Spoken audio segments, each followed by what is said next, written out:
नमस्कार दोस्तों, जय जोहार। मैं कौशल तिवारी और बीनिया संध्या में आपका स्वागत है। भारतीय जनता पार्टी के लिए हिंदुत्व, धर्म, राष्ट्रवाद क्या सिर्फ सत्ता में आने का माध्यम है? और विश्व हिंदू परिषद, बजरंग दल या आरएसएस ध्रुवीकरण के माध्यम से भारतीय जनता पार्टी को सत्ता में बिठाने वाला केवल टूल है। यकीन मानिए कि जिस तरीके से कल उज्जैन में हुआ, यदि वह किसी भी राजनीतिक दल का मुख्यमंत्री किया होता तो अब तक न केवल हिंदू धर्म की आस्था का अपमान हो चुका होता, बल्कि कितने ही लोगों की भावना आहत हो चुकी होती। बवाल मच रहे होते, टीवी चैनलों में डिबेट चल रहा होता कि देखिए किस तरीके से धर्म का अपमान हो रहा है।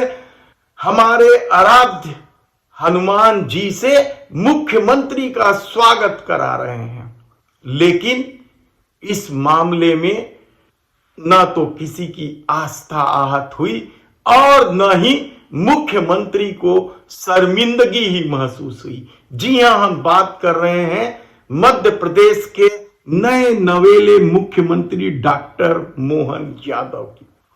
मोहन यादव इस घटनाक्रम को लेकर गदगद हो जाते हैं, उनकी आस्था आहत नहीं होती है। वह हनुमान जी के स्वागत करते हुए तस्वीर के साथ ट्विटर हैंडल यानी एक्स पर पोस्ट भी करते हैं और कहते हैं, यह जन सैलाब प्रतीक है बदलते मध्य प्रदेश का। यह जन सैलाब प्रतीक है महाकाल की नगरी के गौरव गान का। यह जन सैलाब प्रतीक है भाजपा की ऐतिहासिक जीत का। उज्जैन के मेरे भाइयों बहनों, आपका यह स्नेह मेरी ऊर्जा है। यह स्नेह, कौन सा स्नेह? हनुमान जी के द्वारा स्वागत कराने वाला स्नेह।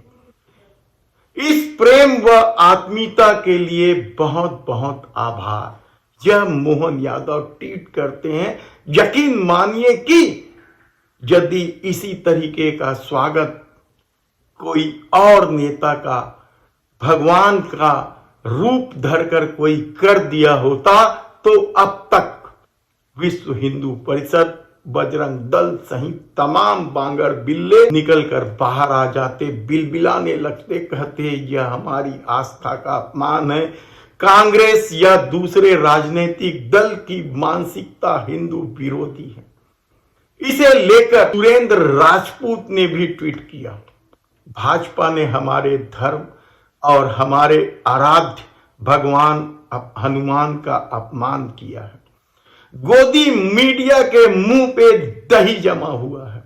वे कहते हैं आगे कि गोदी मीडिया के मुंह पर दही जमा हुआ है तो बजरंग दल के लोगों को सांप सूख गया है। उन्होंने विश्व हिंदू परिषद को अंधा तक कह दिया है। लेकिन सवाल सिर्फ डॉक्टर मोहन यादव के स्वागत का नहीं है। सवाल तो उस आस्था को लेकर या भावना को लेकर जो समय समय पर अचानक आहत हो जाता है उसका है। याद है आपको, इसी मध्य प्रदेश में कमलनाथ मुख्यमंत्री थे और उनके जन्मदिन पर छिंदवाड़ा के लोगों ने एक प्रतीक के रूप में, मंदिर के प्रतीक के रूप में केक बनाया था और सबसे ऊपर में हनुमान जी की तस्वीर लगा दी थी। और इस केक को काटने को लेकर, जबकि तस्वीर पर चाकू नहीं चलाया गया था, तस्वीर इस केक को काटने को लेकर किस तरीके से बवाल मचाया गया था। भारतीय जनता पार्टी के प्रदेश अध्यक्ष वीडी शर्मा ने तो यहां तक कह दिया कि यह कांग्रेस की हिंदू विरोधी मानसिकता का खेल है और तत्काल आम जनता से माफी मांगनी चाहिए। हेमंत बिस्वा शर्मा, असम के बैठे मुख्यमंत्री हेमंत बिस्वा शर्मा ने तो क्या कुछ नहीं कहा था। हेमंत बिस्वा शर्मा ने तो यहां तक कह दिया था कि जब जब चुनाव आता है कांग्रेसी हिंदू हो जाते हैं। मतलब हिंदू नहीं है कांग्रेसी, समझिए आप, रिश्तेदारी करते हैं बहुत सारे लोग कांग्रेसियों से जो इस तरह की मानसिकता रखते हैं। वे समझे इस बात को कि हेमंत बिस्वा शर्मा कह रहे हैं कि कांग्रेसी चुनाव के समय हिंदू हो जाते हैं। उन्होंने कमलनाथ को तो घेरा ही था, छत्तीसगढ़ के मुख्यमंत्री भूपेश बघेल को भी घेरते हुए कह दिया था कि महादेव ऐप हो जाता है।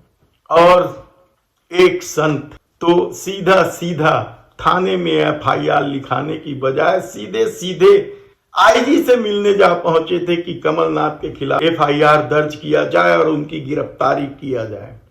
यानी किस तरीके की मानसिकता है। लेकिन उज्जैन में जब यह सब कुछ होता है तो इन्हीं लोगों का न तो आस्था आहत होती है, न भावना आहत होती है, न ही चिल्लपो मचता है, और न ही इस घटना के सामने आने पर या आलोचना होने पर डॉक्टर मोहन यादव अपने ट्वीट ही हटाते हैं, और न ही शर्मिंदगी महसूस होती है उन्हें, और न ही वे माफी मांगते हैं।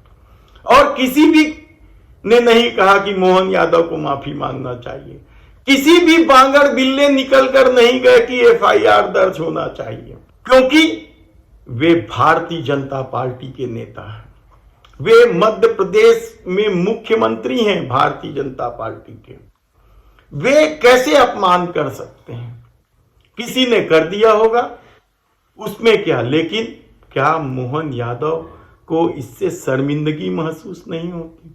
क्या उन लोगों की आस्था आहत नहीं होती? क्या गोदी मीडिया को अब जिस तरीके से कमलनाथ के केक काटने को लेकर बवाल मचाया था उस तरह की बहस नहीं होनी चाहिए? और ऐसा नहीं है कि यह सब पहली बार हुआ है।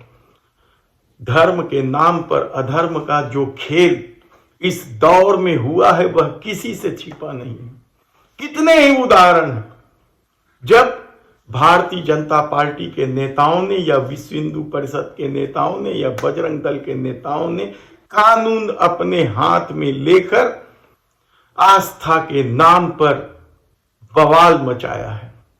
अभी बहुत सारे मामले आपको देखने को मिलेंगे, क्योंकि तीनों राज्यों में जिस तरीके से खुले में मांस बिक्री को लेकर अचानक सरकार जाग गई है।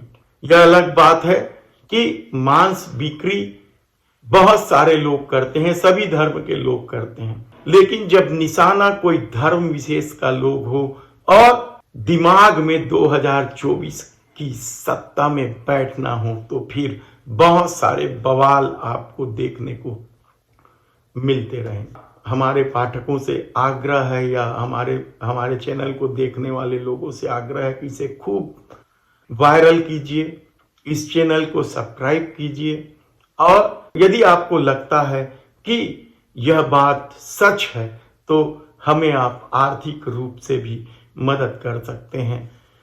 धन्यवाद।